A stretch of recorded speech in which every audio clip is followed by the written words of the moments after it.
pode te apresentar. E desejo a todos um bom curso, gente. Até mais. Obrigada, Ana. Estou muito feliz de estar aqui com vocês. Tem bastante gente que já é figurinha carimbada do meu álbum, né? Tem tipo o Carlos, que é uma pessoa que vocês vão ver em qualquer formação. Se vocês pensarem em fazer um curso na Viver, vocês certamente vão encontrar com o Carlos. É mais certo Olha vocês encontrarem com o só, Carlos do que com o professor do curso, né? eu Então, assim, achava se que hoje vocês eu não forem para ia o curso, ser vocês vão chamada encontrar o Carlos. aqui. Não importa qual que vocês forem fazer. É uma certeza de vocês. Isso vai dar uma segurança para vocês ao longo dos cursos da Viver. Tem a Dani também, que é figurinha carimbada, que vocês vão ver em vários cursos da Viver, no nosso, né, grupo de estudos que a gente tem toda sexta-feira, das 17h30 às 19h. Esse mês nós estamos aí no centenário do psicodrama, então nós estamos das 17 às 19h30, trazendo um monte de nomes importantes do psicodrama para discutir a aplicação do psicodrama por aí. Quem tiver interesse depois, eu vou pedir para a Dani colocar ali o nosso link, ou a Ana colocar o link de inscrição ao grupo, que é um grupo de estudos totalmente gratuito para a gente poder ir se instrumentalizando, né? Eu sou Amanda Castro, sou filha da dona Laurecia e do seu Ailton. É, Sou uma adolescente. Eu vou apresentar a Amanda de 15 anos. Eu sou uma adolescente que não quero muito ser adolescente. Eu me interessa muito mais ficar na roda dos adultos. Meus irmãos são todos muito mais velhos do que eu, então eu acho que eu já tenho direito. Não entendo por que que meu namorado não pode dormir aqui em casa. Eu não entendo por que que eu não posso chegar às 10h30 da noite em casa. Eu não entendo por que que eu tenho que ligar e avisar onde eu tô e simplesmente não posso chegar em casa. Porque eu me acho uma adulta muito inteligente, acho que eu sei perfeitamente de mim, e não entendo por que meus pais ficam o tempo todo me pedindo coisas e solicitando coisas. Então, óbvio, namorei muito cedo, porque achei que já estava pronta para isso. E aí resolvi sair de casa com 16 anos para morar sozinha, pagar minhas contas. E aí agora eu aqui com 16, tô ralando muito, assim, e tô sofrendo bacana, bastante, assim. Depois que eu entrei nesse lugar, eu pensei, puta, eu queria mesmo voltar e queria ser adolescente. E é desse lugar que eu falo hoje. Não é à toa que eu fui trabalhar majoritariamente com a população adolescente. Isso tem super a ver com a Amanda adolescente, isso tem super a ver com o fato de eu ter passado por essa fase e ter tentado pular ela de uma forma muito, muito rápida. E isso me levou para um lugar em que, desde que eu me entendo por gente, eu acho que eu tinha 18 anos quando eu comecei a trabalhar com adolescente. 18 anos, porque é o período que eu começo a trabalhar com teatro, e teatro voltado ao adolescente. Eu já estava no contexto de adolescente, só que trabalhava com adolescentes entre 13, 15, 16. E aí depois eu não parei mais de trabalhar, saindo do contexto do teatro, fui para o teatro espontâneo, depois psicoterapia de grupo, psicoterapia individual. E meu trabalho com adolescente foi se prolongando, até porque quando eu vou para a universidade dar aula, né? Eu sou professora universitária também. A gente sabe que muitos daqueles que estão na primeira fase, segunda, terceira fase do curso ainda estão dentro da adolescência. Uma adolescência, considerando os novos parâmetros, né, da Organização Mundial da Saúde, e muitas vezes uma adolescência tardia. Adotei o psicodrama como minha abordagem para trabalho com adolescentes, porque de fato eu percebo que o adolescente está na fase de pré-inversão, né? Ele até testa entrar no papel de adulto, ele quer entrar no papel de adulto, ele tenta ensaiar o papel de adulto, mas ele não suporta a ideia de que de alguma forma esses pais entrem no contrapapel. Então, queria falar um pouquinho para vocês sobre a minha atuação. Hoje nosso encontro ele é curtinho, né? A gente tem aí 1h30. A gente vai falar um pouquinho sobre as intervenções, tanto no contexto individual quanto no contexto grupal. Se vocês tiverem alguma dúvida, vocês podem me parar para a gente conversar a respeito. Vou provavelmente colocar os slides aqui.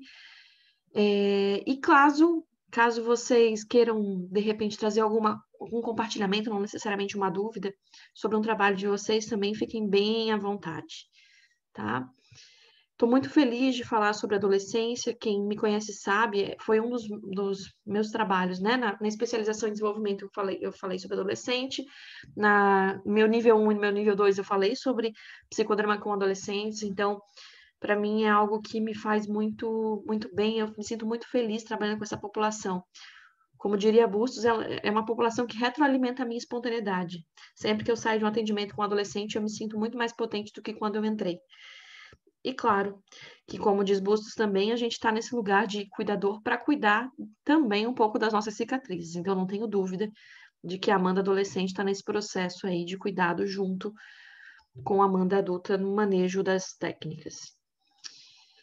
Deixa eu ver aqui se eu consigo compartilhar. Acho que consigo. Então, aqui tem meus slides, vou colocar a tela cheia aqui. Não tem nada demais, Dani. Eu botei um monte de figurinha de coração em caixa de quebra-cabeça, faltando uma pecinha. Está escrito, então, intervenções psicoterápicas e sociais com adolescente e doutora Amanda Castro. Eu sou doutora pela Universidade Federal de Santa Catarina. Fiz doutorado na área de psicologia social, né? Psicologia, mas dentro da linha de psicologia social. Bom, quando o adolescente chega pra gente, como é que ele chega, né? Tem adolescente que chega sozinho, tem adolescente que chega acompanhado pelo pai. E como é que a gente faz quando o adolescente chega sozinho? Já deve ter acontecido com vocês, porque comigo já aconteceu que o próprio adolescente procura psicoterapia. A gente não tem contato com os pais, a gente nem sabe desses pais, e de repente ele chega sozinho para marcar psicoterapia. Então, às vezes, ele vem com esses discursos de que não, mas meus pais jamais aceitariam, porque eles não vão concordar com a psicoterapia. Muito eu já escutei sobre isso. Muitos adolescentes me procuravam, até porque, como eu trabalho muito com grupo de adolescentes, um indica o outro. Até semana retrasada, tive uma amiga de uma paciente que me mandou mensagem dizendo se eu podia atendê-la. Ela estava em processo psicoterápico com uma outra terapeuta. Ela disse, não, mas eu junto meu dinheiro, eu junto a minha mesada. Disse, não, tem dois problemas aí. A gente precisa falar com os teus pais e você está em outro processo psicoterápico. A gente precisa falar com essa outra terapeuta também para conhecer um pouco do processo, caso você queira migrar. Claro, né, é muito difícil isso, esse primeiro momento de quando o adolescente chega sozinho, porque ele geralmente tem medo da reação dos pais ou tem medo de que a gente se transforme em alguém que faça uma aliança com esses pais contra ele. A gente sabe que a adolescência é uma fase muito persecutória, a gente fica acreditando que é a gente contra o mundo, é a gente contra um grupo, é a gente contra os adultos. Então, quando se procura um psicoterapeuta, muitas vezes o adolescente está com medo de que esse psicoterapeuta seja um aliado dos pais na luta contra o adolescente. Então, eu geralmente faço esse discurso dizendo, olha, seus pais podem dizer para mim que não tem necessidade e tal, mas prometo a você que eu vou argumentar, se você quiser, às vezes eu até falo um pouco com o adolescente, como eu vou falar com os pais, explico, vou dizer para eles que é extremamente necessário, que eu quero te conhecer, que você vai pagar com o dinheiro da sua mesada, ou que a gente vai fazer um valor acessível. Por exemplo, eu tive um adolescente que era estagiário, ele não conseguiria pagar o valor da minha sessão, obviamente, mas eu achei tão formidável o fato de ele ter me procurado sozinho. E o fato de ele ter se colocado à disposição para pagar o tratamento, que quando eu fui falar com os pais, foi uma das coisas que eu disse, olha, inclusive, o adolescente me disse que vai pagar o tratamento com o valor lá do estágio, então vocês não têm que se preocupar com isso, mas eu queria autorização de vocês, e o pai não queria, a mãe conversou, depois no final o adolescente ficou. Mas a gente precisa dessa permissão. Não tem jeito da gente atender o adolescente sem autorização dos responsáveis legais. A gente não pode fazer isso. Sempre assegurando o adolescente que a gente vai fazer esse contato, mas que isso não significa uma aliança. Eu sempre falo para o adolescente, nada do que seus pais me disserem vai mudar a minha percepção sobre você. Porque a minha percepção sobre você vai ser montada a partir do que você contar para mim. E não do que eles me disserem. Porque eles têm muito medo. Como eles têm uma questão egóica muito frágil, um reconhecimento do eu muito frágil, eles têm medo que o adulto chegue, fale algo e atrapalhe também o processo de percepção do terapeuta, que vai, consequentemente, fazer uma aliança. Então, é um dos processos que me chama bastante atenção. Um outro ponto é quando esse adolescente chega acompanhado pelos pais, né? Aqui eu botei pelos pais, a Dani, que não está vendo aqui, teria um ataque, né?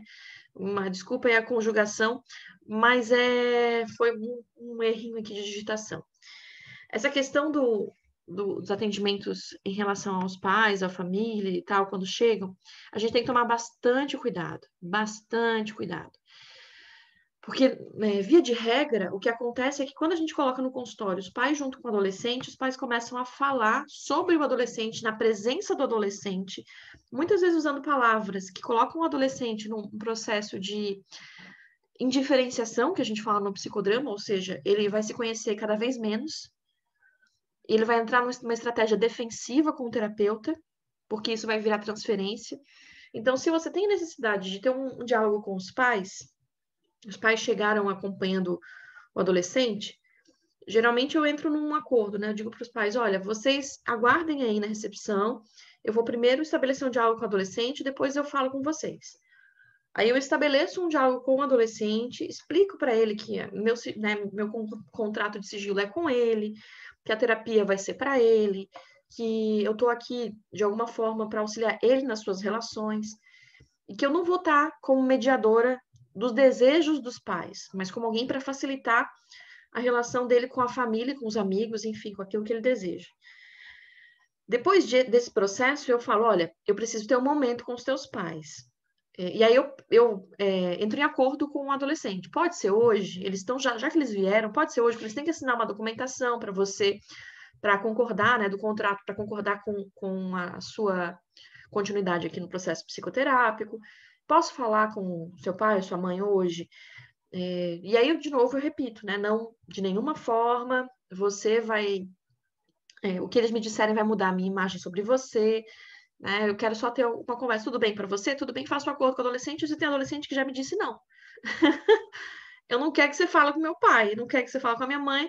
Eles vieram, mas eu não quero. Aí eu geralmente digo, tá, mas como é que a gente vai fazer então para a assinatura do documento? Me dá uma ideia de como é que a gente faz para você não se sentir desse jeito e a gente ter as documentações assinadas. Por exemplo, um dos adolescentes que eu atendi disse, por que a gente não faz na recepção? Claro, ele não queria que os pais entrassem no setting terapêutico. Ele queria que os pais assinassem, mas o setting fosse só dele.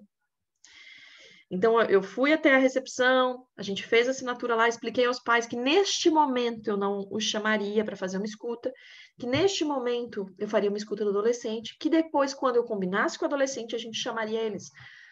Nesse caso que eu estou pensando em específico, deve ter acontecido um mês de atendimento só com o adolescente, mais ou menos. E aí eu fiz um acordo com o adolescente, a gente no psicodrama costuma fazer, né? Um treinamento para essa sessão com os pais. Eu fazia terapeuta, ele fazia o pai, a gente conversava um pouco. Quando ele dizia que não, por aí não vai dar, ele não vai te escutar. Aí a gente invertia, ele fazia terapeuta, eu fazia o pai, e aí a gente ia no diálogo até chegar no que seria confortável para o adolescente do diálogo, porque esse adolescente específico, ele era um adolescente gay que não tinha ainda contado sobre a orientação para a família, e a gente teve que ir devagarinho para criar um jeito de fazer isso, inclusive durante a sessão. E aí, claro, né? Ai, Amanda, mas eu fico preocupada porque tem que ouvir os pais, tem que ouvir a família, parará, parará. Eu não estou falando de atendimento familiar, porque se a gente estivesse falando de atendimento familiar, seria outra história. Eu estou falando aqui de atendimento ao adolescente. Se é ao adolescente o atendimento, a gente está falando que o que a gente vai chamar, as pessoas que a gente vai chamar para o consultório, serão aqueles que serão indicados de alguma forma pelo adolescente e dentro das necessidades que esse adolescente vai ter. Porque a gente não faria assim, por exemplo, com um paciente adulto, de dizer, traz teu marido então na semana que vem. A gente negocia. É importante para o paciente trazer o marido? Vai ser benéfico de alguma forma? Porque às vezes a gente, como terapeuta, tem medo também de desapontar os pais do adolescente com os quais a gente trabalha. E aí é um medo nosso. E a gente precisa perceber em que grau a gente está também com medo desses pais e evitando, tentando fazer também inconscientemente uma aliança com esses pais para manter o adolescente na terapia. A melhor forma de manutenção do adolescente na terapia é através do adolescente, porque o adolescente que não quer fazer terapia não vem. Não vem. Falta, dá um jeito de se atrasar, ou fica na terapia monossilábico, não responde pra gente. E aí não adianta de absolutamente nada. Nada. Então, se o nosso pressuposto no psicodrama é a tele, e se o nosso paciente é o adolescente, é através dele que nós vamos fazer esse trabalho. Carlos está me lembrando que o Maurício também está aqui. Seja bem-vindo, Maurício. Sejam bem-vindos todos aí que já me conhecem. Muito bom estar com vocês. Se porventura vocês precisarem de alguma, né, de uma descrição de alguma coisa, se eu achar interessante, eu descrevo, mas até agora meus slides estão sem graça. Vamos lá. Aí depois tem essa questão claro, a gente Geralmente... Ô, Amanda, Oi? só retomar. Então, tu não conversa com os pais antes de falar com o adolescente? Sim, imaginando na sessão mesmo, né? Tipo, tu não fala com os pais antes de falar com o adolescente. Aquela coisa de, tipo, primeiro recebo a família, ensino a documentação, não sei o quê, e depois recebo o adolescente. Ou recebo os pais e o adolescente junto. Tu não faz isso, tu faz... Não, eu não recebo os pais e adolescentes junto de jeito nenhum. Uhum, De tá. jeito nenhum. Porque se tem uma coisa que vai causar aí uma vergonha ao adolescente, é isso. Porque, doutora, precisa ver as meias dele. As meias ficam tudo jogadas ali perto da cama. Não tem jeito mesmo, não adianta eu falar essas calcinhas tudo suja que ficam... E essas coisas na frente do adolescente que são extremamente, né, que são destrutivas em termos egóicos para alguém que está fazendo um processo de reconhecimento de eu, né? Então é bem complicado. Agora, eu estou dizendo assim, por exemplo, num caso que os pais vieram com um adolescente, a gente combina. Às vezes eu até atendo os pais antes quando eu percebo que o adolescente é um adolescente meio simbiótico, que não se separou dos pais, que também tem esses casos, né? Adolescente simbiótico, aí a gente escuta os pais, porque são os pais que vão falar um pouco dessa fobia e tal, e depois escuta o adolescente. Se eu puder, quando eu posso, eu inverto. Eu escuto primeiro o adolescente e depois eu faço contrato com os pais. Porque o máximo que vai acontecer é os pais não assinarem o contrato e eu ter feito uma sessão com o adolescente de forma gratuita. Eu não tenho problema com isso. Agora, se alguém tiver problema com isso, inverte a ordem. Faz uma conversa breve com os pais, mas não ocupem a sessão inteira, porque a sessão é do adolescente. Né? Uma conversa breve, eu digo para os pais, mãe, eu tenho 15 minutos para te ouvir, porque o restante é do fulano. Então, vamos aproveitar bem os nossos 15 minutos. Tem aqui os documentos, eu queria que a senhora me perguntasse o que a senhora pensa que é o processo psicoterápico, o que a senhora espera, para eu poder também ajustar nossas expectativas, né, do que a senhora espera e o que eu posso oferecer. Né? E às vezes porque as mães vêm com essa coisa de, não, porque eu tive um adolescente que foi pego fumando maconha uma vez. E aí a mãe dizia, eu não quero que ele seja um viciado, eu não quero que ele seja um viciado. Era o que ela repetia, eu quero terapia para que ele não seja um viciado. Aí eu falei, vamos ajustar nossas expectativas, mãe. A gente precisa descobrir qual é o papel da maconha na vida dele. É isso que a gente precisa descobrir. Para poder descobrir o que falta, lidar com essa falta, para que essa maconha não entre nesse lugar, que é o lugar da falta. Tudo bem, mãe? É esse o trabalho que a gente vai fazer. É esse o ajuste de expectativa. Né? Então, acho que tem que ajustar. E quando o adolescente chega para mim, nesse momento, eu digo, olha, eu queria fazer algumas conferências com você. Por exemplo, a sua mãe me trouxe a expectativa em relação ao uso da maconha. Qual é a sua expectativa para terapia? Eu tô aqui porque minha mãe me obrigou, porque geralmente é o que a gente escuta, né?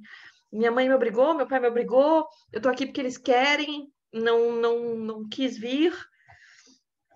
E eu digo, ok, ótimo, a gente podemos trabalhar com isso. Por que eu não deveria estar aqui na terapia? Vamos lá, me ajuda. E geralmente é aí que a gente faz um bom vínculo, né? Eu ajudo o adolescente a defender por que não deveria estar na terapia, ou por que é um saco acordar toda manhã para vir para terapia. É um saco mesmo, meu Deus, parece que de manhã a gente não funciona, né? Que é validar o direito dele de se opor a mim. O adolescente faz naturalmente um movimento de oposição. Quando ele chega para mim, ele vai fazer um movimento de oposição. E eu valido esse movimento para que, de alguma forma, ele não transfira para mim essas emoções associadas ao adulto que ele se interpõe, né? Que ele sempre vai fazer esse movimento, aliás, de contraposição, não interposição. Então, a gente pode fazer esse processo, né, dos pais, porque às vezes os pais também podem boicotar a nossa sessão, né? Eles podem boicotar a nossa sessão porque eles têm medo de perder o filho. Então, os pais, às vezes, eles chegam para a gente e quando percebem que o adolescente está se vinculando com a gente, eles começam a demonstrar, então, que tal quinzenal? Acho melhor que vocês façam quinzenal, que assim, fulano, a gente tem mais condições. Que nada, gente. Que nada. Isso aí é um movimento dos pais que tinham um papel, né, de um adolescente, às vezes, que ele conhecia, que ele reconhecia, e agora tá vendo uma pessoa diferente, tá com medo dessa perda de afeto, tem medo que a gente ocupe um lugar afetivo que é deles, porque o adolescente, quando se vincula com a gente, é bem sério mesmo, eles fazem um vínculo de afeto muito forte, né? E eles têm medo da perda desse lugar afetivo. Então, às vezes, eu faço sessões com o pai para garantir a eles o direito desse lugar de afeto. Então, às vezes, eu digo, eu preciso conversar com a sua mãe, porque eu tô com medo, inclusive, de que possa interferir no processo psicoterápico. Eu quero que você continue mais alguns meses aqui comigo. E a gente precisa ter essa conversa para mediar isso. Pode ser? A gente combina com o adolescente como é que eu vou fazer, o que eu vou falar, como é que será essa sessão, e eu chamo esses pais. Quando eu chamo esses pais, geralmente eu entro no papel do adolescente. Digo, olha, hoje nós vamos conversar, mas não vai ser a Amanda com você, pai do José. Eu vou ser o José para conversar com o meu pai. E aí eu faço esse processo de orientação dos pais, já conversando no papel de José, né? Olha, pai, vou dizer para você que eu venho para terapia para poder também entender o que eu estou sentindo, porque eu não sou mais a criança que eu era para você, você também não é mais o pai que eu tinha quando eu era criança. A gente mudou, nós dois mudamos e a gente precisa se reconhecer e se amar de novo. E tá difícil? Tá difícil para mim, tá difícil para vocês. Geralmente eu mostro como que o movimento do adolescente reflete também uma necessidade afetiva e uma busca por uma necessidade afetiva que inclui esses pais. Isso vai dando uma certa segurança a esses pais para a continuidade do processo psicoterápico. E eu não faço sessão com os pais sem o consentimento do adolescente, exceto quando tem uma questão de séria, né, de ideação, suicida e tal. Aí eu digo para o adolescente que a gente precisa fazer essa quebra, porque a gente precisa chamar alguém para garantir que ele vai estar lá para mim na próxima semana, para cuidar dele até a próxima semana, para a gente poder ter uma garantia de tempo de tratamento e tal, exceto nesse caso. Raquel perguntando quando o adolescente não quer de jeito nenhum, vai forçado, né, mal abre a boca. Eu começo a fazer duplos. Eu faço duplos assim, puta merda, né? Não queria estar aqui, terapeuta. Que saco! Meu Deus, que não sou eu que devia estar aqui. Não sou eu que devia estar aqui. Eu não sei o que eu estou fazendo aqui. Se eu contar para os meus colegas que eu faço psicoterapia, eu não quero nem imaginar o que é que eles vão pensar de mim. Então não vou abrir a boca para falar as coisas para ti. Mal confio em ti. Não sei o que você vai fazer com isso, não sei se você vai contar para os meus pais.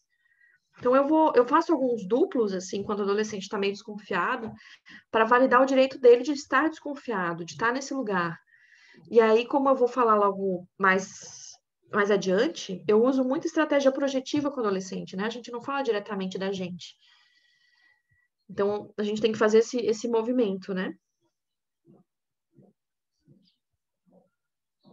Como assim, sigilo do que eu converso com os pais? Não, porque quando eu faço uma orientação de pais, o adolescente sabe exatamente o que eu vou falar, porque eu combinei com ele. Então, não foge daquilo que eu falei para o adolescente, que aconteceria na sessão com os pais. E o que acontece é, nada do que o adolescente me disse, que não faz parte do nosso combinado, vai para a sessão com os pais. Na verdade, meus adolescentes adoram usar esse recurso, que é assim, o que você gostaria que eu dissesse para os seus pais que você não consegue dizer?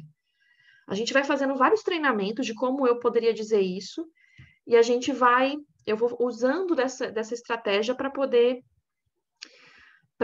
dar a devolutiva, né? Sempre tem que chamar os pais, Marina, sempre. No início, para assinatura do contrato, porque esse adolescente, né, exige um responsável legal, e depois, porque inevitavelmente o adolescente está fazendo o luto dos pais que ele tinha na infância, e os pais também estão fazendo o luto que eles tinham, do filho que eles tinham na infância. Então, chega um momento que eles começam a se ver de fato.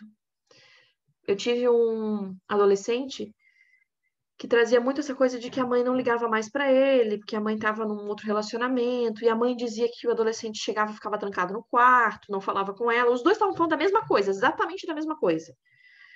Então, na sessão com o adolescente, eu mostrei, fiz a fala da mãe, fiz a fala dele, fiz um espelho mostrando, de um lado, o que ele dizia para mim, de outro, o que a mãe dizia. Perguntei para ele, o que você vê com isso? Né? O adolescente se emocionou bastante, disse, não, é muito parecido. Disse, e se a gente fizesse uma sessão com essa mãe para mostrar o quanto é parecido, o que você acha? Né? E aí a gente mostrou para a mãe, depois fizemos uma sessão conjunta. Então é sempre, inevitavelmente a gente vai resbalar na relação com os pais, a gente precisa desses pais ali em algum momento, mas sempre com o aval do adolescente, né? Amanda, e aí tem aquela coisa também que eu acho que eu já ouvi, mas não sei se foi de ti, que tem o sigilo com o adolescente, né? O que o adolescente fala não vai para os pais além do combinado, mas a gente dá um retorno da sessão com os pais, do que os pais pro adolescente, né? Que eu acho que complementa ali a pergunta anterior. Que o sigilo a terapia é do adolescente, né? Então o sigilo é com o adolescente, né? Exatamente. É isso, né? E eu informo isso para os pais, inclusive. Eu digo, olha, tem muita coisa aqui da nossa sessão que eu vou ter que repassar para o adolescente, até para ele entender o que aconteceu, como aconteceu. Se porventura a gente combinou uma coisa e os pais vieram trazendo outra coisa, eu preciso falar isso com o adolescente também. Então eu retorno para não ter nenhum problema de comunicação. A gente não pode ficar triangulando uma relação. Acho que é importante que isso seja fluido, né? Os pais Inclusive, geralmente até teve uma entendem. colega que falou no grupo de estudos, no dia que a gente estava falando sobre. No dia que a gente estava com a Lu lá, que falou, né, que a mãe, inclusive, contou um segredo para a terapeuta que o adolescente não sabia, enfim, toda essa questão. E aí, na situação, ela acabou tendo que mediar para contar para o adolescente, né? Para a família contar para o adolescente. Exatamente. Aí alguém me perguntou aqui, o adolescente por vezes utiliza sua presença ali e se torna uma moeda de troca para ganhar algo dos pais. Exige algo da família em troca de ir na terapia. Sim, mas isso já é um mecanismo de funcionamento de complementaridade de papel, né, Aldemar? Se ele exige alguma coisa, é porque é desse jeito que ele se relaciona na família, na complementaridade de papéis. É porque esses pais geralmente oferecem moeda de troca. A relação deles deve ser balizada nisso. Você fez, você recebe. Você fez, você recebe. E na verdade, esse processo da psicoterapia só está revelando para a gente o que já acontece na dinâmica familiar, ou seja, não há um afeto incondicional ou uma troca incondicional. Tudo que essa família faz é condicionada. Tudo. Isso, claro, afeta no processo de validação de autoestima. Porque a gente reconhece na matriz de identidade que todo afeto que é condicionado, eu só sou validado se eu faço determinada coisa, ou se eu exerço determinada função, ele afeta o nosso sistema de autovalor. Porque a gente acredita que a gente precisa fazer algo para ser amado, isso afeta a nossa lógica afetiva de conduta. Então, isso só vai me revelar, na verdade, o funcionamento da família. E eu vou mostrar isso para a família. Em algum momento, a gente vai ter que ir na sessão com os pais mostrar que esse funcionamento, quais são as organizações desse funcionamento. Né? De onde começou, como é que a família aprendeu isso, que a gente fala da matriz familiar, né?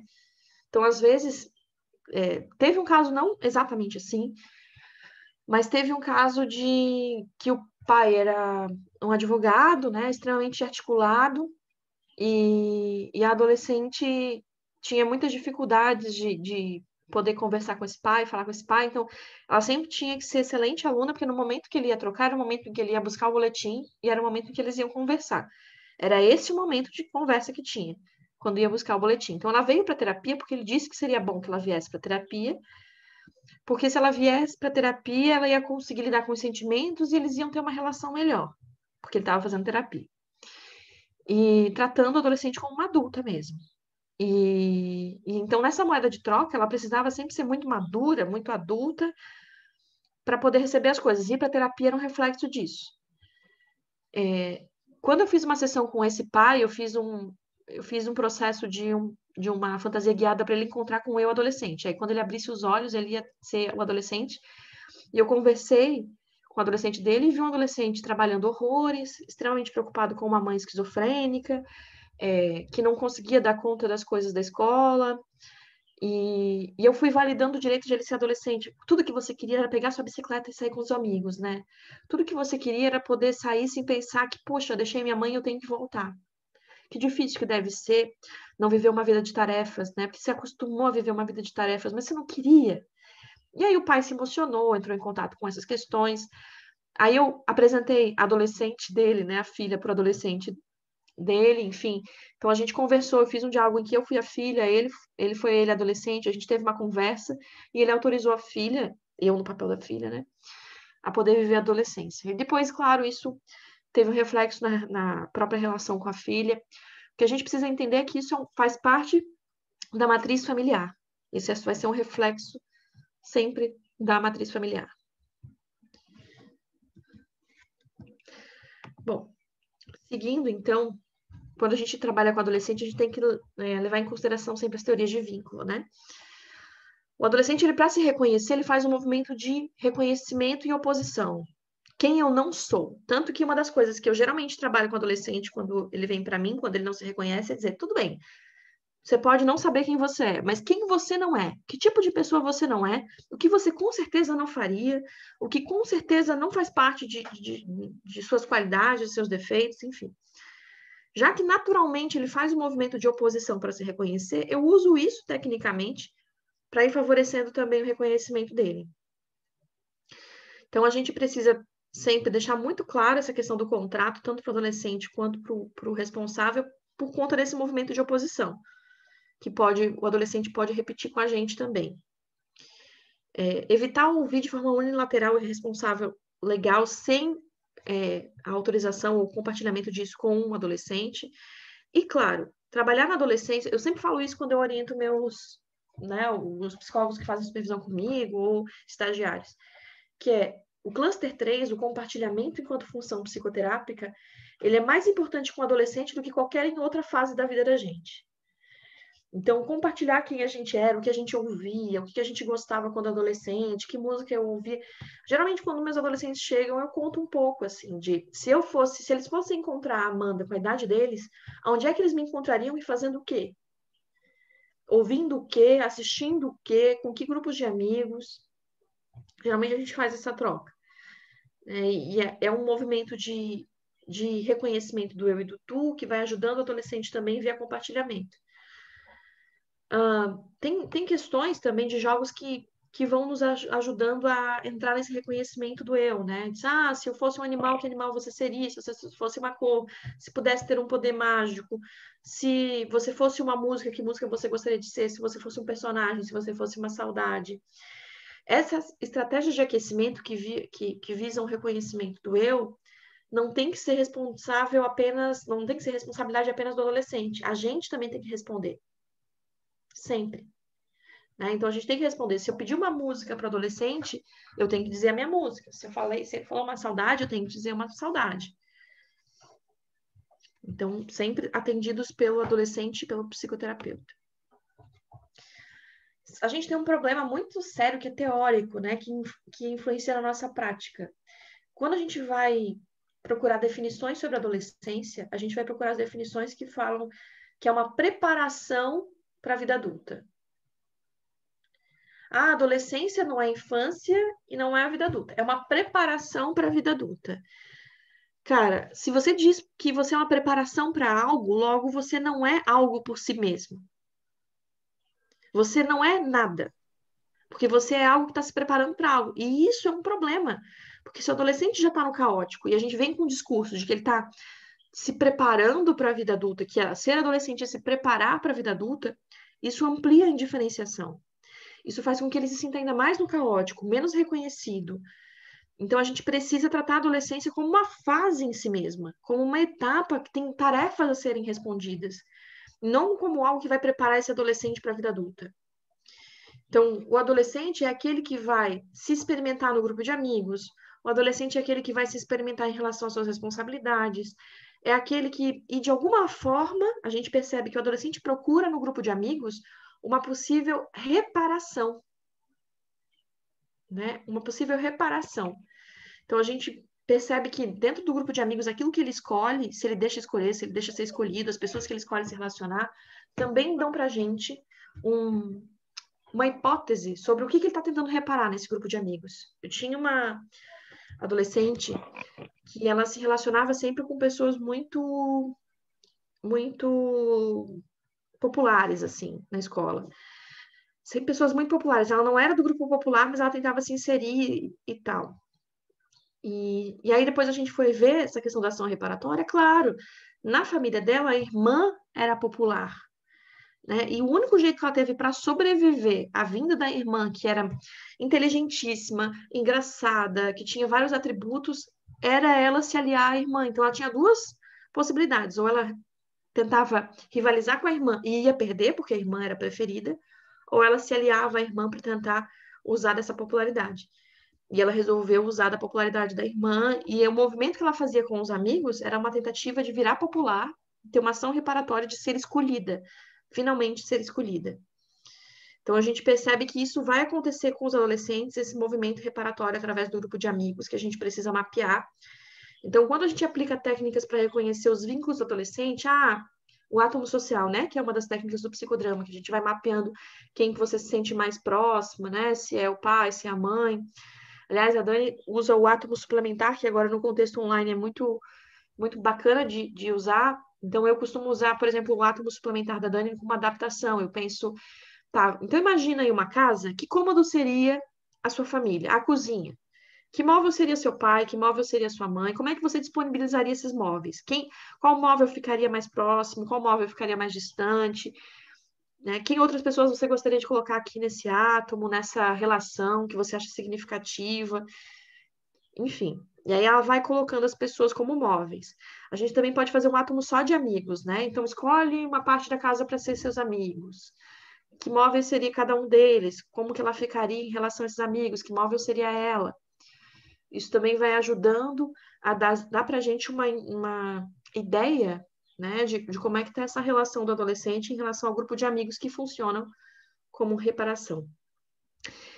Na matriz de identidade, a gente fala que na adolescência a gente vai caminhando da triangulação para a frátria, né? Então, muitas vezes o adolescente, ele vive o medo da triangulação, que é o medo de ter um outro que escolhe um outro e ele ficar sozinho. Não ser escolhido, o medo de não ser escolhido. E aí, muitas vezes, o adolescente fóbico, o adolescente que tem problemas de socialização, que não consegue sair, esse adolescente, Amanda, mas ele não triangula, porque ele não consegue. Claro que ele tá nesse processo, o que ele faz? Ele nem se coloca como uma escolha viável, porque ele já sabe de antemão que ele não vai ser escolhido. Então, ele evita se socializar, ele evita entrar nessa rede de vínculo. Né? O movimento fóbico é de alguém que deseja muito o encontro, deseja tanto que nem vai procurar o outro, porque tem medo da rejeição. Então, o adolescente, a gente vai caminhar com ele para que ele possa circularizar, para que ele possa, entre iguais, ter um nível relacional positivo. Por isso que a questão do grupo de amigos é bem importante para a gente explorar, né? Sim, Iracilda, pode usar essas técnicas com o adulto, né? Até porque eu, Amanda, não entendo adolescência de uma forma cronológica, né? Enfim, dos 12 aos 18. Para mim, a adolescência é um estágio que envolve tarefas psicológicas, assim como o Eric Erikson fala, né? Existem tarefas psicológicas que dizem respeito à individuação, o quanto que você consegue se reconhecer, porque é nessa fase que a gente vai finalizando um pouco desse reconhecimento do eu. À medida que a gente está indiferenciado, muitas vezes a gente não consegue sair da adolescência, a gente vai postergando isso. E vai ficando muito nesse nível de oposição ao outro, opõe, tem 20 e poucos anos, mas tudo que faz é um movimento de oposição. Claro, porque a tarefa, que era a tarefa da individuação, de reconhecimento do eu, ele não conseguiu fazer, ele está tentando ainda desesperadamente fazer via oposição, né? Reconhecendo tudo que é o não eu. Então, tem adolescente aí com bastante idade, não necessariamente dentro da faixa etária que a gente define para adolescência, né? Agora eu tenho um slide que tá bonitinho, inclusive, Maurício e Dani. Eu tenho um slide que tem um controle do Nintendo, o nosso Nintendinho antigo, e aí em cima tem uma estrelinha e dois personagens de Pac-Man, assim, um fantasminha e um outro que parece, eu não sei, gente, desculpa aí, não joguei Pac-Man, e um outro que parece um serizinho, assim. Tu vê, né? Eu sou aqui de Floripa, minha referência é Siri. Então é isso. Para mim eu vejo e é um Siri.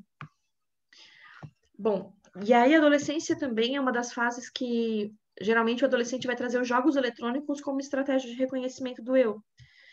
O Calvente, que trabalhou bastante com adolescente, que foi o supervisor da Mariana Bertucci, que é uma outra psicodramatista que trabalha bastante com adolescente, ele vai trazer que muitas vezes o adolescente não está disposto a contar as histórias dele. Ele está desconfiado, as relações sempre mudam muito, ele não sabe em quem ele pode confiar. Então, a gente precisa usar muito materiais projetivos. Desenho, né, questão de modelagem, jogos, almofadas, para que ele possa se reconhecer de forma indireta. E a gente sabe, né, que o uso de objetos que o diretor oferece, que são os objetos intermediários, para que o adolescente se reconheça, favorece para que não tenha a expansão do si mesmo, que o adolescente não sinta que o eu está sendo muito visto e, consequentemente, sinta medo de ser retalhado, né, por esse eu estar sendo muito visto. Com certeza, Dani, criar jogos com adolescente é a coisa mais incrível do mundo. A Gisela Castanho, que também trabalha bastante com adolescente, né, que é uma psicodramatista fabulosa, pessoa muito generosa, inclusive. Ela tem alguns livros, tanto dentro da sistêmica quanto dentro do psicodrama, que ela atua nas duas propostas, né, nas duas perspectivas teóricas. E ela fala muito disso, que dos jogos que ela cria com os adolescentes. Então, ela disse que teve um adolescente, nos livros ela conta que teve um adolescente que sentou e pegou uma bolinha de papel e jogou no lixeiro e não acertou a bolinha de papel no lixeiro. E aí ela disse, aproveitou esse movimento, né, e disse, tá bom, então vamos fazer essas bolinhas, enquanto a gente faz essas bolinhas, vamos sentindo na mão o papel que vai amassando, e aí a gente vai jogar as bolinhas e a gente vai falar uma coisa que a gente quer jogar no lixo. E ficaram, assim, boa parte da sessão jogando. Tinha coisas que caíam dentro do lixo, tinha coisas que não caíam. E aí ela perguntava, será que a gente tem que reciclar isso que não foi? Você acha que realmente isso tem que ir pro lixo? Vamos pensar. E tinha algumas coisas, algumas bolinhas que, né, às vezes não eram de fato jogadas no lixo, né? A gente tem essa questão dos jogos eletrônicos também como possibilidades de ação dramática. A gente tem vários artigos sobre o uso de jogos eletrônicos, como o RPG e os próprios videogames, os jogos de computador, como estratégia de compartilhamento com o adolescente e de reconhecimento do eu do adolescente. Então, por exemplo, eu coloco aqui um exemplo de uma... Ah, tem gente pedindo a referência. Vocês podem procurar Gisela Castanho, Mariana Bertucci, o Calvente, que são autores que trabalham com adolescência e psicodrama, que vocês vão encontrar bastante obras, né? Da Gisela tem terapia familiar, ela tem um capítulo no livro Jogos Dramáticos, que é Jogos Dramáticos com Adolescente, que é bem legal. E a Mariana Bertucci tem um artigo bem legal na Revista Brasileira de Psicodrama, que é alguma coisa para psicoterapeutas de adolescentes, dicas para jovens psicoterapeutas de adolescente, algo assim, para um jovem psicoterapeuta de adolescentes, que é bem bacana também, que ela vai dando algumas dicas. E aí, quando a gente vai trabalhar com essa questão dos jogos eletrônicos, por exemplo, eu tive um paciente que jogava um jogo que ele era um mago. E aí eu pedi para ele ser esse mago, e eu pedi para esse mago me falar, daí ele disse, olha, eu sou um mago, eu ajudo a equipe e tal, quando eles precisam, né, às vezes eu trago a vida novamente e tal, mas eu acabo sempre apanhando, quando eu preciso, ninguém tá lá. Quando eu preciso, ninguém tá lá. Então eu fui usando essas falas, né, de repete, escuta o que você tá falando. Quando eu preciso, ninguém tá lá. Quem eu gostaria que estivesse lá?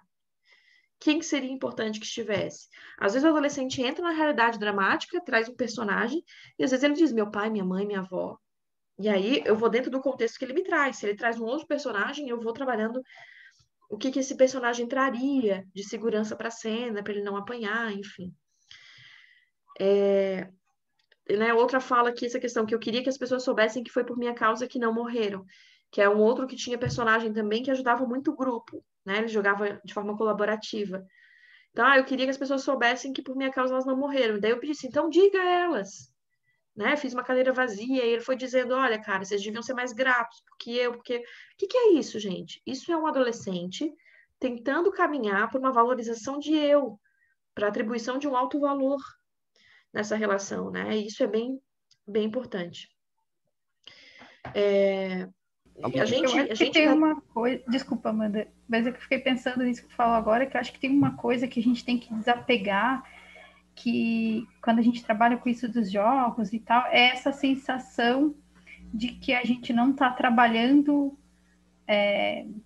no que o adolescente precisa, na relação familiar, nas relações... Quando a gente vai para essa coisa muito simbólico do jogo, né? Tipo, isso que a gente falou, né? Eu queria que eles soubessem que por causa deles eu não morri e tal. E aí parece, a gente fica às vezes com essa sensação de que tá trabalhando num contexto muito distante, assim, lá no jogo, o que isso tem a ver, assim, eu pelo menos ficava um pouco com essa sensação, assim, ele tá dizendo tal coisa, mas é lá o personagem, ele nunca vai trazer isso para as relações na vida dele e tal.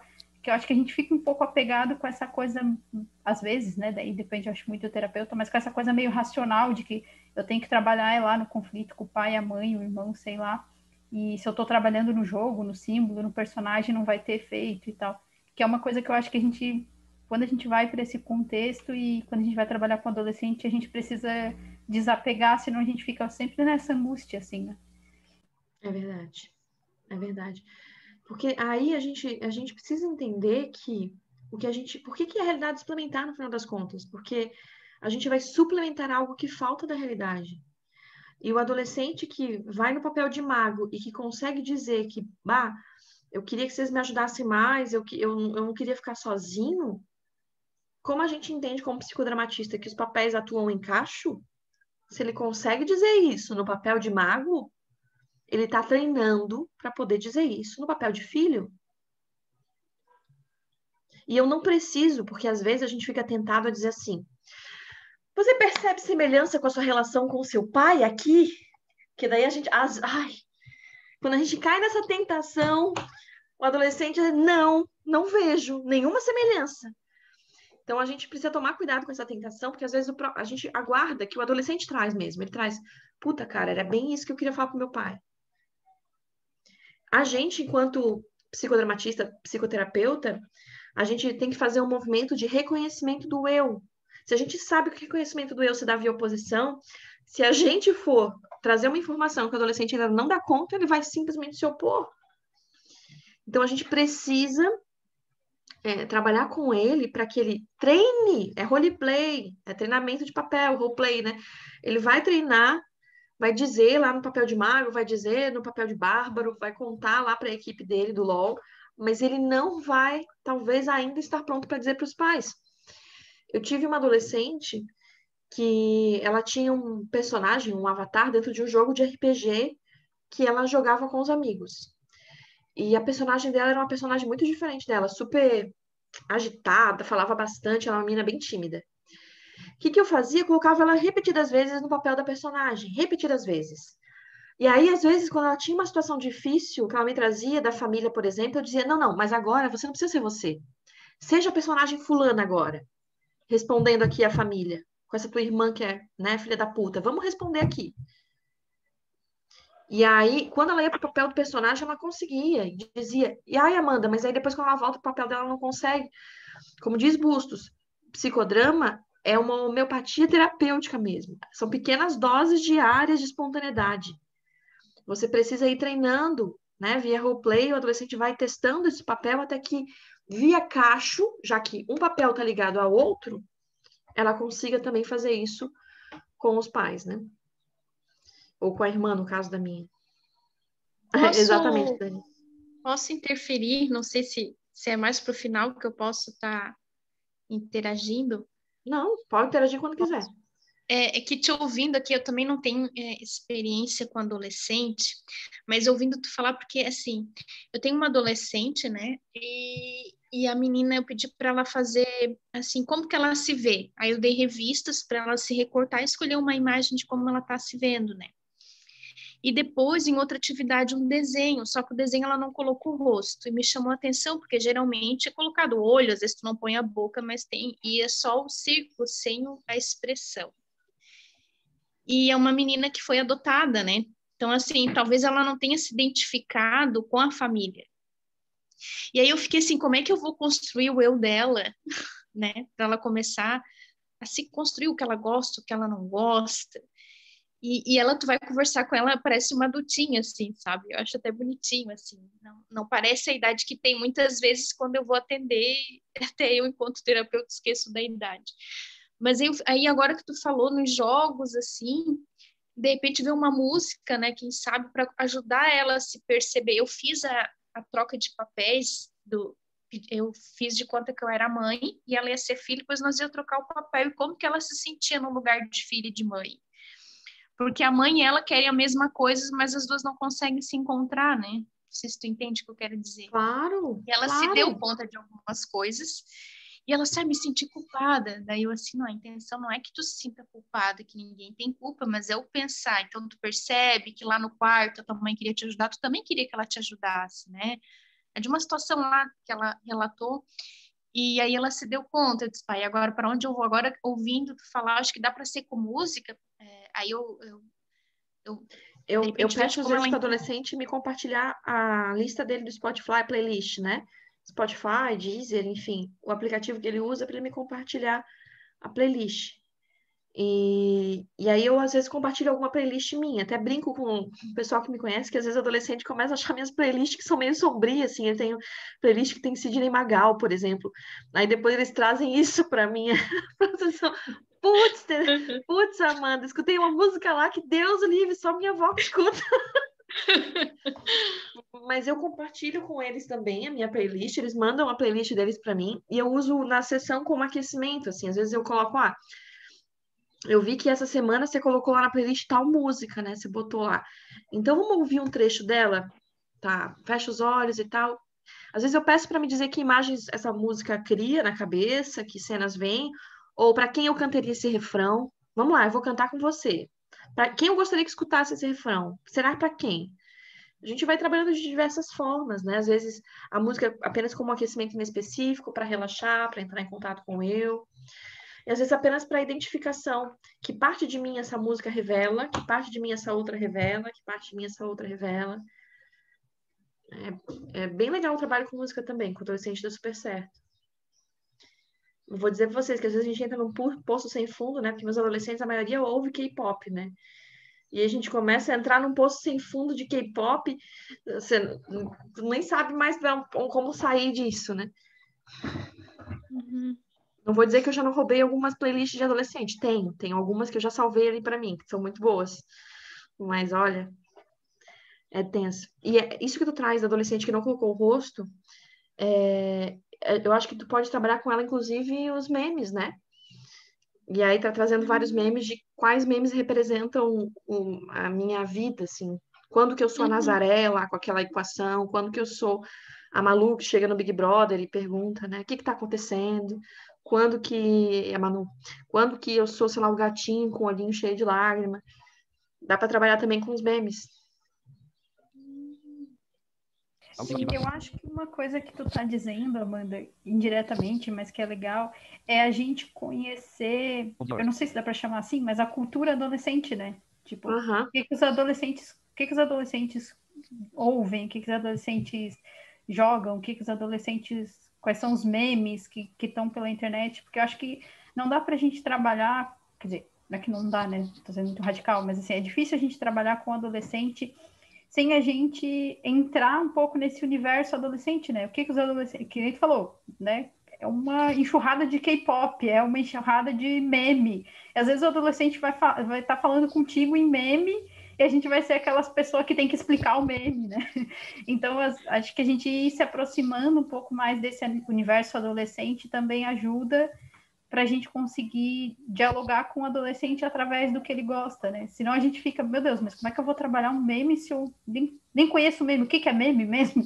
Então, acho que é isso, a gente se aproximando um pouco do que os adolescentes fazem, né? Do que eles gostam.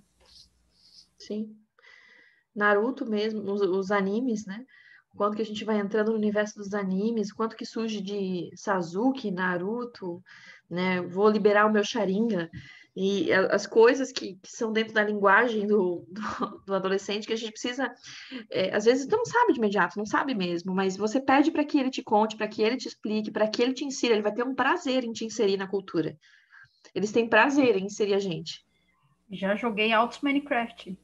Minecraft. Minecraft. Ah, e tem aquele outro que eu esqueci o nome. Ai, dos bonequinhos coloridos. Que mata lá, que é um jogo. É tipo Cidade Dorme, assim, que você mata e depois você descobre. Among Us. Among Us também é um dos jogos aí que tem aparecido muito. Exatamente, Laís. Então a gente vai fazendo as adaptações, né? Às vezes eu atendo online, então às vezes eu peço para o adolescente compartilhar a tela do jogo também, e aí ele compartilha a tela do jogo, vai me contando o que ele está fazendo, o que o personagem faz, as decisões que ele toma para esse personagem, o que interfere, né? Tem alguns jogos, principalmente de RPG, que à medida em que o adolescente toma decisões no jogo, o personagem muda. O personagem muda as características, Ele muda quem ele é à medida que você vai tomando decisões no jogo. Isso vai interferir na identidade, na personalidade do personagem. E alguns jogos assim também, que às vezes a gente conhece, são bem legais de estar refletindo com o adolescente sobre essas decisões, o que esse personagem mudou a partir dessa decisão, enfim. Aqui nesse caso que eu trouxe do mago, ele era uma pessoa que tinha um histórico de violência, né? Os pais, eles pouco ofereciam cuidado, eles eram pouco cuidadores, e era um adolescente que tinha muita necessidade de valoração. Então, ele estava lá pedindo para ser valorizado porque era isso que ele tinha de dificuldade na matriz, né? Então, ele pedia a valorização através do jogo. Quando a gente trabalha o adolescente, né, a gente vai trabalhando como a gente trabalha sempre, em etapas. É eu comigo, eu e o outro, e eu com o outro. Então, eu comigo é quem eu sou, como eu me sinto, com as minhas expectativas, com as minhas qualidades. Isso a gente pode usar música, pode usar desenho, pode usar o personagem de jogo, né? A gente pode usar objetos para identificação. E às vezes a gente vai ficar nessa etapa por meses, para depois a gente ir caminhando com eu e o outro. Que é o momento em que, por exemplo, você está com adolescente, não sei se você já atendeu adolescente assim, tem adolescente que sessão após sessão só traz a mãe, é só a mãe, é só a mãe. Você já conhece aquela mãe de cabo a rabo, parece que não tem mais, é sempre essa mãe.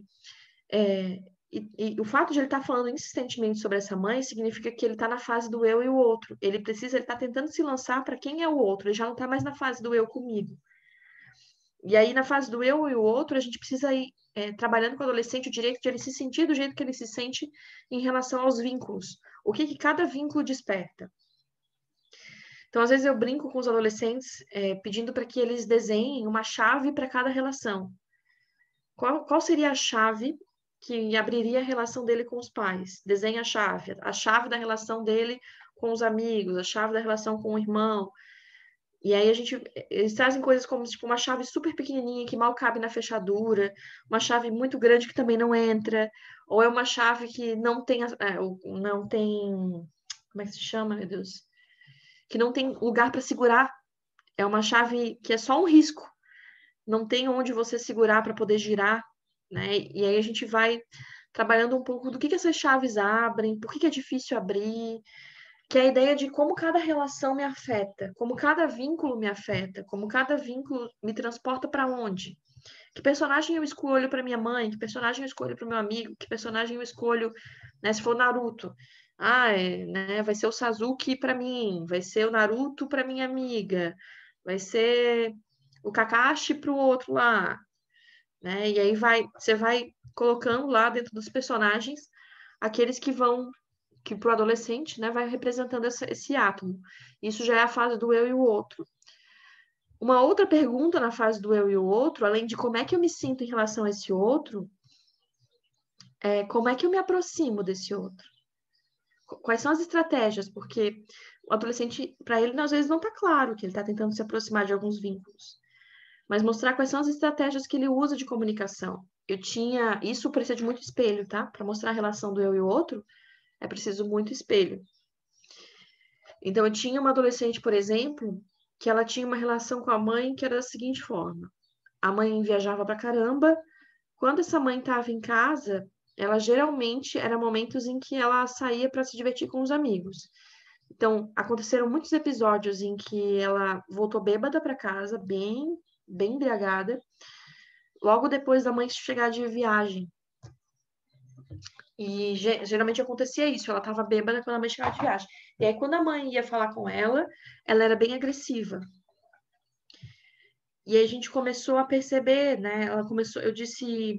Eu entrei no papel dela para dizer, cara, é isso, eu bebo mesmo, eu fico brava, daí falo as coisas que gostaria de ter falado sem beber, e aí eu consigo dizer um monte de coisa para minha mãe, um monte de coisa que eu não digo quando eu não bebo, e eu vou beber quando ela chega, que é para ela saber, né, que tô com raiva dela. E aí a gente foi trabalhando um pouco dessa raiva, o direito que ela tinha de ter a raiva, até o momento em que a gente foi treinando outras possibilidades. Se não fosse a bebida, de que outro jeito que ela poderia fazer com que essa mãe percebesse essa ausência? E a gente foi fazendo várias formas. No começo eram formas punitivas. Todas elas ela queria punir a mãe. Isso estava muito claro. Ela queria punir a mãe por esse abandono afetivo. E E aí eu fui fazendo alguns duplos, toda vez que ela ia para punição, eu ia fazendo alguns duplos, né? Do tipo, mãe, você sabe o que eu queria? Eu queria que você não viajasse mais, eu queria que você ficasse comigo, eu queria mais um final de semana. E sempre ela se emocionava com isso, esses pedidos. Até um determinado momento que ela disse, a gente pode fazer uma sessão com a minha mãe? E aí a gente saiu dessa mãe do contexto psicodramático para ir para a mãe do contexto social. E nós duas fomos falando as coisas que a gente trabalhou em sessão. Ela pegou alguns duplos que eu falei, ela disse para a mãe esses duplos, assim, do tipo, pô, eu queria que você ficasse em casa comigo, eu queria que você não viajasse tanto, ou que se fosse para viajar, que me avisasse com antecedência, para me preparar. Porque a gente tinha trabalhado o Pequeno Príncipe na sessão, e ela falou assim, a gente brincou que o Pequeno Príncipe avisa a Rosa que ele vai sair, né? A Rosa autoriza ele, aí ele volta e tal, mas ele sai para descobrir coisas. Mas isso é em comum acordo, não vai assim de uma hora para outra. E aí ela dizia, pois é, mãe, porque até no Pequeno Príncipe ele avisou a Rosa que ele ia embora. Você não me avisa que você vai. E para a mãe foi muito, muito forte isso, né? Porque ela achou que não precisava avisar a adolescente que ia viajar.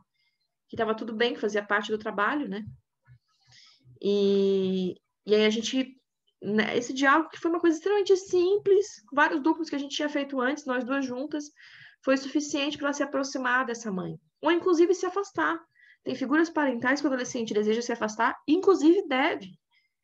Né? Eu tive uma adolescente também, que o pai dela, numa situação em que descobriu que ela era uma mulher bissexual, que ela postou nas redes uma foto beijando uma menina, o pai bateu nela, assim, de uma forma como se ele batesse num outro adulto, né? Deixou o rosto dela, inclusive, bem machucado, ela não conseguia abrir os olhos, foi bem, bem complicado. A mãe, né, entrou com as questões judiciais, enfim, em relação, porque eles eram separados, né, ao que era necessário. E não era a primeira vez que esse pai tinha sido violento. Esse pai já tinha sido violento várias vezes. E como num ciclo de relação abusiva, ela sempre confiava que esse pai ia mudar, que ele ia ser diferente, e tentava voltar.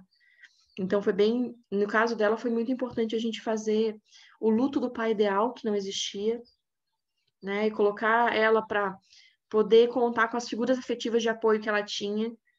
E aí não foi uma aproximação, foi um afastamento de uma figura afetiva que foi bem importante, foi bem necessário. Ela passou até a se vincular mais com a mãe, que foi bem, bem significativo. Depois que o adolescente já sabe quem ele é, já sabe como ele se sente em relação ao outro, se ele quer afastar ou se aproximar desse outro, aí ele começa a perceber como é que o outro se sente, como é que o outro percebe ele. Não é mais como ele percebe o outro, mas como o outro percebe ele. Porque o adolescente às vezes não consegue, a gente faz uma inversão, ele não entra, ele não fica. Né? Bota o papel da mãe, muitas vezes ele não consegue ficar muito tempo nesse papel de mãe. Né? Às vezes ele está com tamanho movimento de oposição que só entrar no papel da mãe já dá um sentimento de frustração, de raiva, né? E ele se afasta, diz, não, ela pensa assim, é desse jeito, mas não é de fato, né? É uma mistura entre o que ele sente e o que ele percebe. Então aqui a gente é um momento em que, em geral, o pai ou a mãe passam a fazer parte da sessão junto. É um momento em que eu percebi que esse vínculo, não só pai e mãe, né? Por exemplo, eu tive uma adolescente que tinha um problema muito sério com uma amiga. Eu tô rindo porque agora pra gente não parece tão sério, mas na época para ela que estava vivendo e para as coisas que ela estava vivendo era extremamente sério. Que essa amiga achou que ela tinha ficado com o namorado, deu altos rolos na escola, altas encrencas, ela ficou mal falada. E a gente fez altos trabalho e chegou um momento em que ela me perguntou se essa amiga podia vir na sessão, uma outra adolescente. Que ela queria resolver algumas questões, mas que ela gostaria que fosse na sessão. Aí ela estabeleceu contato com o adolescente, com os pais do adolescente, teve autorização, a menina veio para a sessão, e a gente fez uma sessão das duas amigas ali, foi bem, bem bonito, assim, né? Que aí a gente entrou em como a amiga se sentiu quando ela recebeu essa notícia. É porque tinha uma série de, entre aspas, provas, né? A menina trouxe todas as provas e mostrou como é que ela ficou, né? Contou que pensou em se matar, porque a amiga era a pessoa mais importante, que ela tinha se trancado no banheiro, que ela ia se matar. A gente foi refazendo essas cenas. A outra menina, né, que era minha paciente, ela estava sofrendo muito vendo a amiga naquele lugar, né? Porque até então ela só via a amiga como uma filha da puta, grandíssima filha da puta, que tinha cortado vínculos e não confiava nela. E aí ela viu uma menina que estava enfrentando o relacionamento, o divórcio dos pais, né, que estava com medo de ficar de escanteio, que tinha perdido a amiga no meio disso tudo, que estava sendo também mal falada porque era corna da escola, né? E toda essa questão aí no meio de uma tentativa de uma ideação, uma tentativa de suicídio, a minha paciente, né, nossa, né, não sabia que você se sentia desse jeito, não sabia que era desse jeito. Eu tô falando desse jeito, mas o que a gente fez foi viver essa cena no contexto do consultório. Então a amiga mostrou onde é que ela estava, mostrou o banheiro, o que ela estava fazendo no banheiro, foi fazendo como o que aconteceu naquele período, né? E aí depois eu fiz uma espécie de espelho também para a amiga, mostrando o que é que a minha paciente tinha vivido nesse período. E aí a gente foi fazendo as cenas, mostrando uma para outra, fazendo um processo de espelhamento. Isso super abriu a relação, elas conseguiram falar, se desculparam, conversaram e tal, e elas entraram nesse nível que é o eu com o outro, que é o momento em que, de fato, o adolescente busca esses pais, seja para se aproximar ou para se afastar, mas principalmente porque ele quer identificar o que esses pais, ou esse amigo, ou esse outro sente. O que ele percebe. Não está mais focado em como eu me sinto, como eu percebo, mas como o outro percebe. Né? É nesse nível que a gente quer chegar com o adolescente, saindo do eu comigo, o eu outro, para chegar no eu com o outro.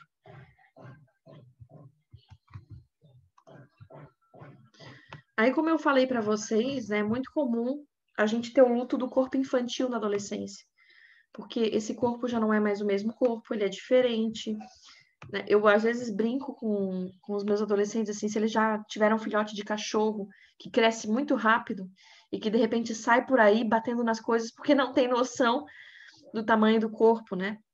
E aí eu digo, olha, eu me lembro, assim, de um adolescente caminhando do lá para cá, daqui para lá, e de eu batendo nas coisas, eu vivia cheia de batidas, assim, né? De pequenas roxinhos na pele, porque eu vivia me batendo. Não que eu não me bata hoje, realmente eu acho que isso é uma coisa que eu carrego bastante.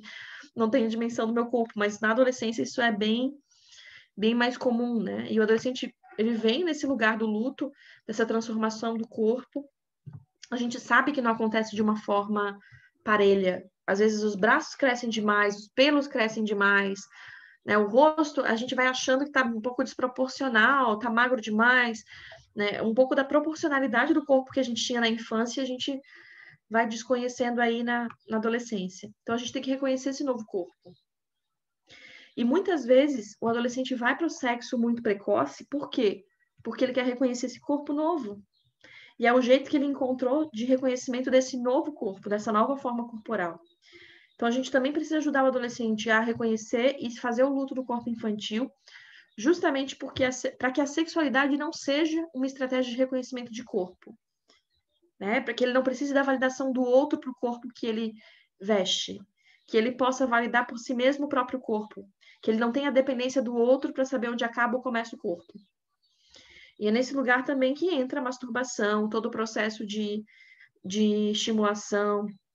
As adolescentes meninas que às vezes chegam para mim, pouco têm conhecimento sobre como é que funciona, como é que é, e que associam a masturbação feminina, principalmente as mulheres, né? Porque os homens é outro paranauê, mas principalmente as meninas com essa coisa do medo da masturbação, da sujeira, da nojeira, enfim, que a gente às vezes tem que trabalhar bastante. Mas falando de forma geral com o corpo, é muito importante que nos aquecimentos a gente use muito aquecimento corporal com o adolescente, porque o adolescente vai ter uma tendência a doenças psicossomáticas muito forte, justamente porque ele está num processo de reconhecimento do eu, então ele ainda não reconhece completamente o que ele sente sobre as coisas, pessoas e relações. E como esse corpo está em evidência, ele vai responder primeiro pelo corpo e depois pelo papel psicossocial ou o papel dramático, né? Então, a gente precisa trabalhar muito aquecimento corporal. A gente precisa fazer processos, às vezes, de automassagem, dança, combinar com ele algumas coisas que ele possa fazer de caminhar pelo espaço. Né? E nesse sentido, como a gente está fazendo o luto do corpo infantil também, é muito legal, às vezes, trabalhar com fotografias, o que ele lembra, daquele período, como é que era, e retomando esse corpo que não é mais, o que mudou nesse corpo, um comparativo, né? O que ele diria para aquela criança, o que aquela criança diria para ele agora. Fazer o luto dos pais que ele tem. Quais eram os pais que eu tinha na infância? Bota uma almofada para esse pai. Como é que ele é, esse pai da infância? Bota uma almofada agora pro pai que eu tenho quando eu sou adolescente. Como é que ele é agora? Eu preciso fazer o luto do pai que eu tinha na infância, porque esse pai não é o pai que eu tenho agora. Assim como meu pai precisa fazer o luto de quem eu fui na minha infância. Então, a mesma coisa, eu faço com os pais a mesma coisa. Coloco uma almofada lá para representar a criança que o filho foi e quem era esse filho quando criança, e uma almofada para representar o filho adolescente. Quem é o filho adolescente? O pai precisa ir fazendo esse processo do luto também, da idealização desse filho e do filho que era o filho da infância, né? Então, esse processo vai ajudando bastante a gente a auxiliar nesse processo de luto do corpo infantil e o próprio luto da infância, né? Do filho da infância e do pai da infância. E aí a gente vai entrando um pouquinho também na conserva cultural do papel de adolescente. Gente, se a gente for assistir na nossa época, tô falando da nossa época aqui, né? Entendendo que a gente é mais ou menos do mesmo período, mas na minha época, sessão da tarde, que a gente fosse assistir um filme sobre ser adolescente, o que era ser adolescente? Né? Se a gente fosse ver Curtindo a Vida Doidado. É você mentir para os pais, gazear a aula, fazer uma festa, né? O adolescente nos seriados, agora, o seriado que os nossos adolescentes acompanham é um seriado em que o adolescente tem uma vida sexual ativa, anda de carro para cima e para baixo, não sei como, que eles sempre... Olha, eles têm carro, né? São adolescentes sempre regados ao uso e abuso de substâncias, sempre nesse lugar, né, de uma vivência de muita rebeldia, se rebelar mesmo. Desde a nossa época do Curtindo a Vida Doidado até os adolescentes que assistiam Pretty Little Liars, que inclusive tem uma adolescente que se apaixona e fica com o professor, né? Então, a gente tem aí nos nossos seriados um reflexo do que é ser adolescente no universo tecnológico. E a gente sabe que é de interesse, agora não sou comunista, né? Até porque preciso de bastante estudo para isso. Mas a gente sabe que é de interesse do sistema capitalista que a gente fomente e prorrogue a adolescência eterna, a adolescência que começa cada vez mais cedo e que termina cada vez mais tarde. É essa conserva cultural que é propagada. A adolescência como um lugar maravilhoso, um universo que a gente tem que estar, porque é um universo que deveria ter uma adoração, de responsabilidade, de experimentação, de um lugar muito focado nesse corpo. O adolescente está muito focado no corpo e não é à toa. A gente vai ter pessoas aí de 24 anos querendo ter o corpo que tinham aos 13 e usando como parâmetro uma foto de uma garotinha de 13 anos para o corpo atual. Né? Então, a gente sabe que a própria estética, o nosso modelo estético está sendo corpos de pessoas muito novinhas, assim, de 14, 15 anos, desses corpos que a gente está tentando repetir um padrão, né? E isso é perigosíssimo. Então, a gente precisa mapear com o adolescente e com os pais que conserva é essa que eles têm de adolescente. Isso a gente pode fazer em grupo, trabalhar as conservas, se vocês forem fazer um trabalho com adolescentes, né? Quem é o adolescente, né? Então, quais características o adolescente tem? Ele é rebelde. Quem também se identifica como rebelde, vai para a direita. Ou abre a câmera, né? Se for online. Qual outra característica que ele tem? É responsável. Se vocês se acham responsáveis, abram a câmera. A gente vai trazendo essas conservas para o adolescente se identificar ou se opor, justamente para ele perceber que nem todas as conservas precisam ser mantidas. Então, ele vai trazendo um pouco de... quando é bipessoal, eu vou concretizando com as almofadas cada uma dessas características que o adolescente diz que adolescente é, e eu vou pedindo que ele me dê um exemplo de cenas em que ele foi. Quando ele não consegue, ele diz, eu não sou. Então, ok, então eu não... Daí eu repito, o que você não é? Eu não sou rebelde. Eu não sou rebelde, então tá. E a gente vai fazendo uma separação de que conservas essas que validam nas minhas cenas cotidianas e quais eu não valido. Com os pais, a mesma coisa. Eu peço o significado de adolescência, coloco todas as almofadas ali representando essas características e vou uma por uma pedindo um exemplo de uma cena em que aquilo foi vivido na relação com o filho. Porque daí eu também vou tendo uma ideia, esse mapeamento das conservas é muito importante, que a gente vai tendo uma ideia de que cenas exigem ou precisam de uma nova resposta. Tô vendo aí que vocês botaram alguma coisa no chat, mas já já eu vejo.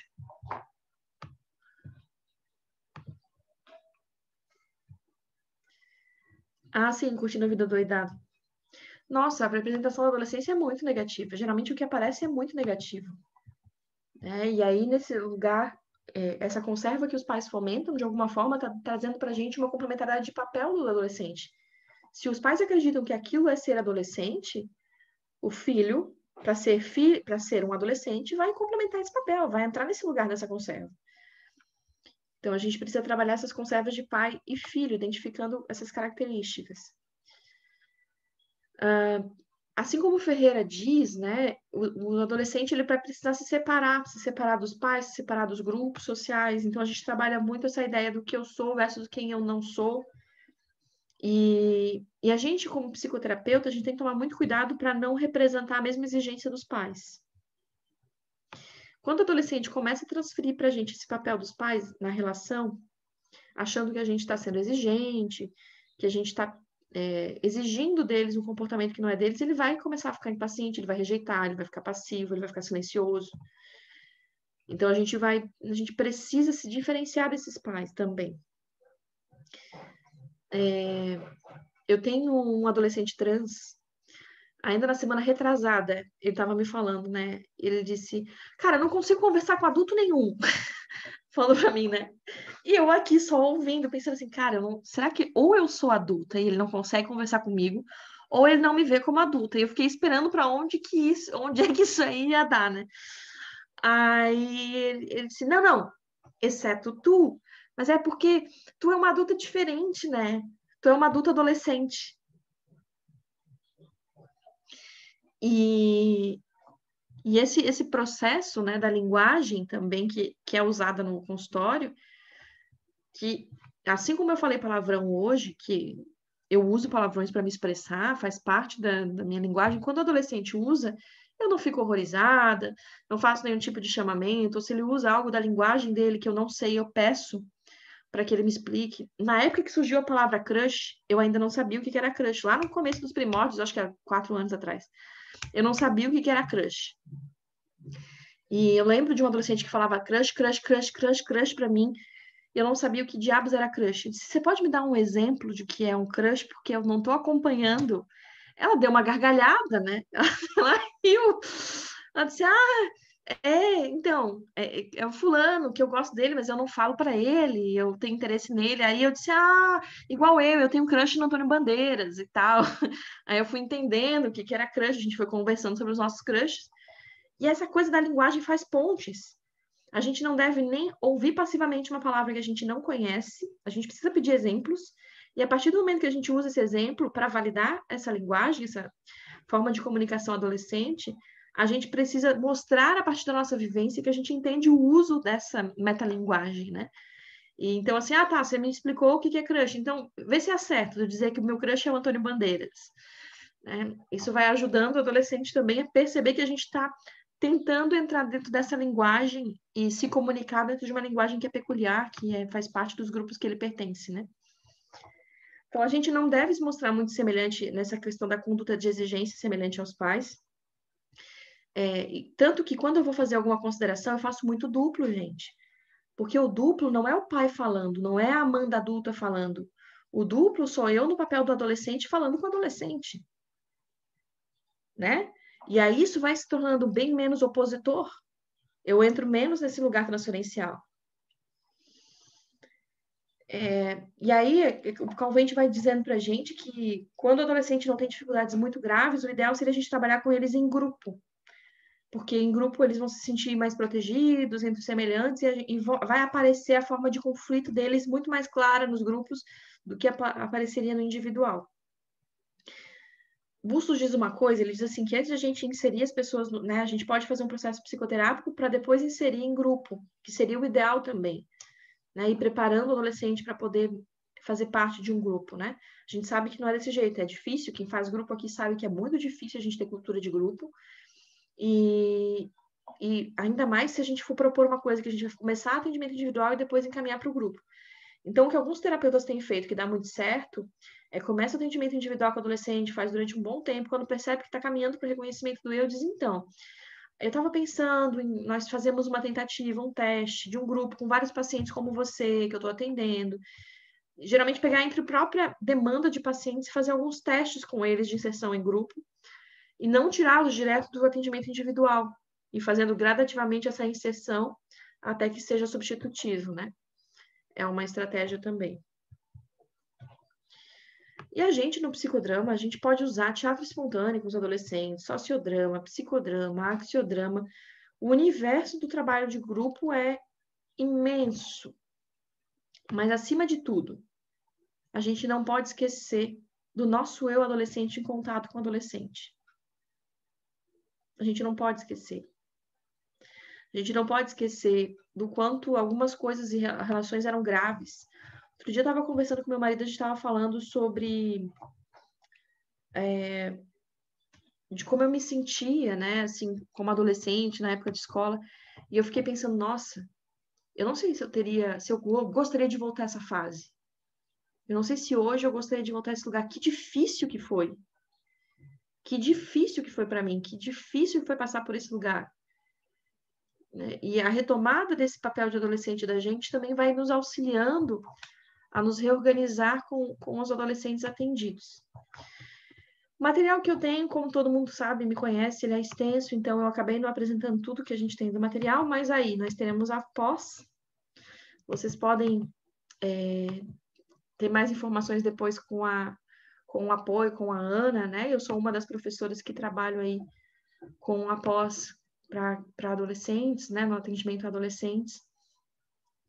Nós temos outras pessoas também, como a Ariana, a Gi, enfim, que são pessoas maravilhosas nesse trabalho. E queria agradecer a todos vocês por estarem comigo essa manhã, por me acompanharem até aqui. E caso vocês queiram mais informações, tem o meu Instagram, que é Amanda Castro PS. Vocês podem me acompanhar por lá, @Amanda Castro PS. E vocês certamente devem me conhecer aí dos cursos da Viver também. E lá no Insta vocês me mandam um direct que eu posso passar para vocês qualquer outro contato que vocês tenham necessidade. Queria só que vocês colocassem no chat uma palavrinha de como é que vocês estão saindo aqui hoje, como é que foi para vocês.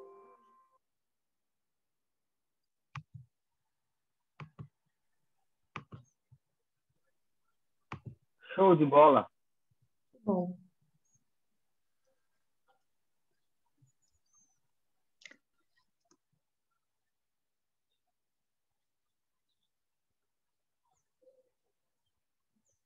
Fico feliz. Aproveitem muito essa jornada, gente. Tem muita coisa boa para vocês ainda, tá? Muita coisa boa. Para quem teve o primeiro contato com Não sei se tu... Só ia dizer que tinha uma pessoa te perguntando se tu faz supervisão, não sei se tu viu, porque entrou várias mensagens juntas. Ah, tá. Faço supervisão, sim. A gente tem aqui pela Viver um grupo de supervisão e eu faço supervisão individual. Gente, lembrando que hoje à tarde a gente terá outro curso aí às 3h, né, que faz parte da programação da jornada, sobre reflexões teóricas sobre a construção do reconhecimento do eu adolescente. E às 5h a gente também tem outro curso de parentalidade, certo? Então, aguardamos vocês lá. Um grande abraço e até mais. Até mais.